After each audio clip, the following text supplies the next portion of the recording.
Honorable Governor of Uttar Pradesh, Shri Ram Naik Ji, Professor Sangal, Professor Vinay Pathak, my colleague, Mr. Gupta,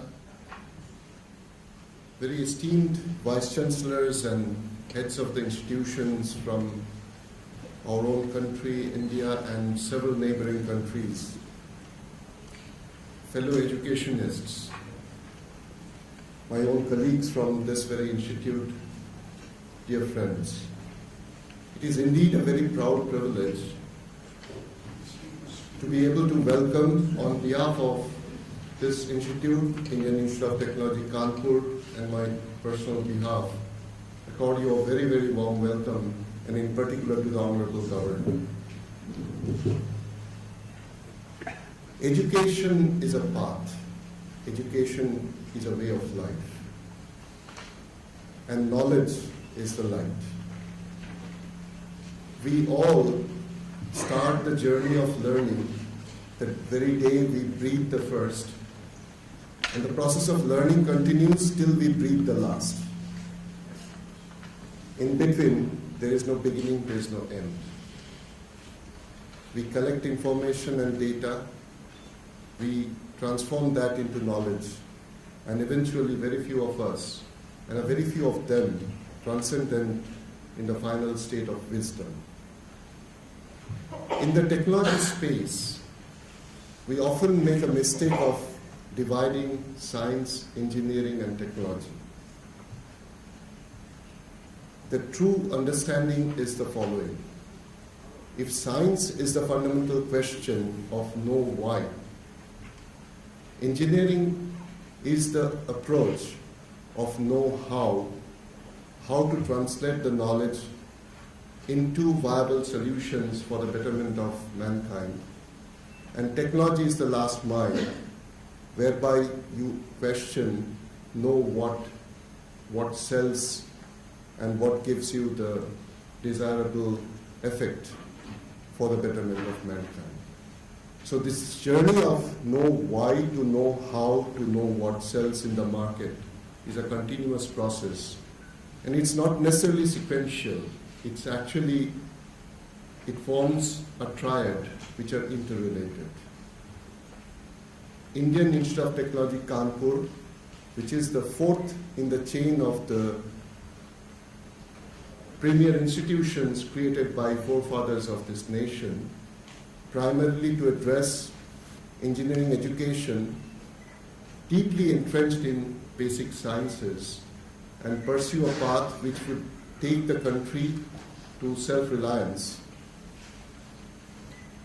We were the fourth in the chain after the IIT Kharagpur, Bombay, Madras, and then Kanpur.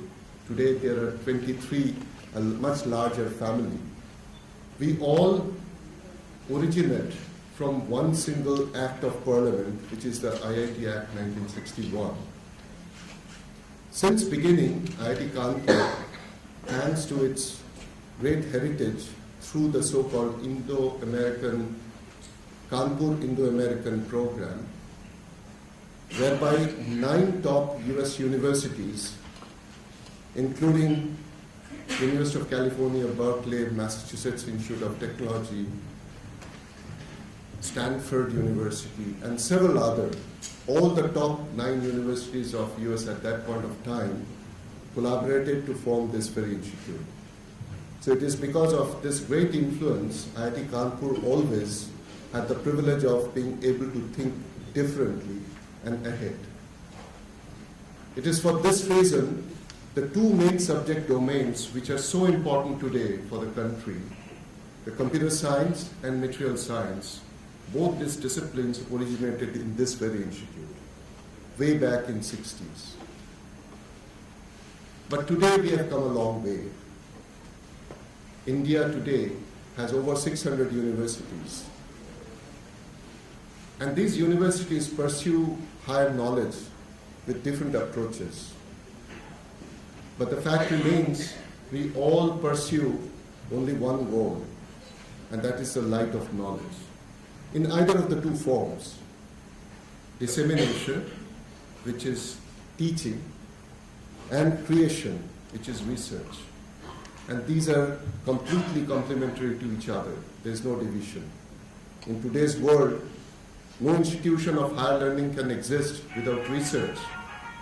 And no research is complete without proper foundation in the basics. So teaching and research go hand in hand. We are deeply honored to have so many of you who are the leaders of educational institutions in this country and various countries abroad. We are really delighted that you'll be here for the next 3 days and deliberate upon the human values, the ultimate of the education. Whatever we discover, invent, innovate, eventually should lead to accrue towards societal benefits. Honorable Governor, sir, I would also like to make a mention about a very special initiative which IIT Kanpur is coordinating at the national level, called Impacting Research, Innovation and Technology. This is a special initiative, a very special and unique because of 3 major reasons. Until now in our history, since independence in this country, this is the first time when all IITs and IISc Bangalore, the top institutions in the country, have come together to forge and try and do something which will allow translation of knowledge into products. So this is an initiative which is not for publishing papers, but to create technological solutions. This is an initiative where all top institutions are involved. This is an initiative where, through very steep competition, out of 2,612 proposals, only 259 were chosen by the Apex Committee. And sir, possibly this for the first time, the highest leadership of the country, the Prime Minister and the President, blessed the launching of this particular initiative from Rashtrapati Bhavan. And IIT Kanpur is very proud to be able to coordinate this initiative at the national level.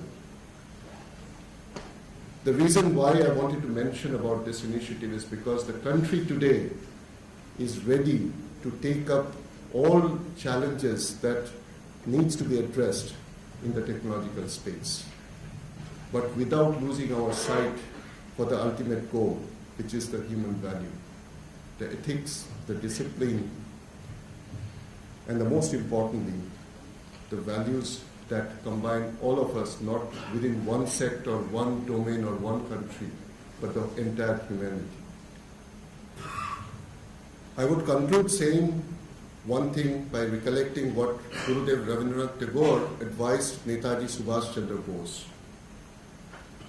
When Netaji Subhash Bose wanted to create Bengal volunteers to throw the British away by physical might and force, and wanted the blessings of Tagore, Tagore mentioned in his speech, build the character of the nation, the British will automatically go. It was prophetic and remains extremely relevant even today. We must build the character of the nation. We must build a character and goal for the humanity. And then we'll all be combined and be able to pursue the greater goal. And that is what I believe is the enshrined mission of this particular conference on human values. We all look forward to listening to you all. And before I end, I would welcome you all again once more and wish you a very, very fruitful and enjoyable stay here. We are indeed grateful that you have come for far-flung places to spend time and deliberate on the most important theme of all in education. Thank you very much and wish you all the very best. Thank you.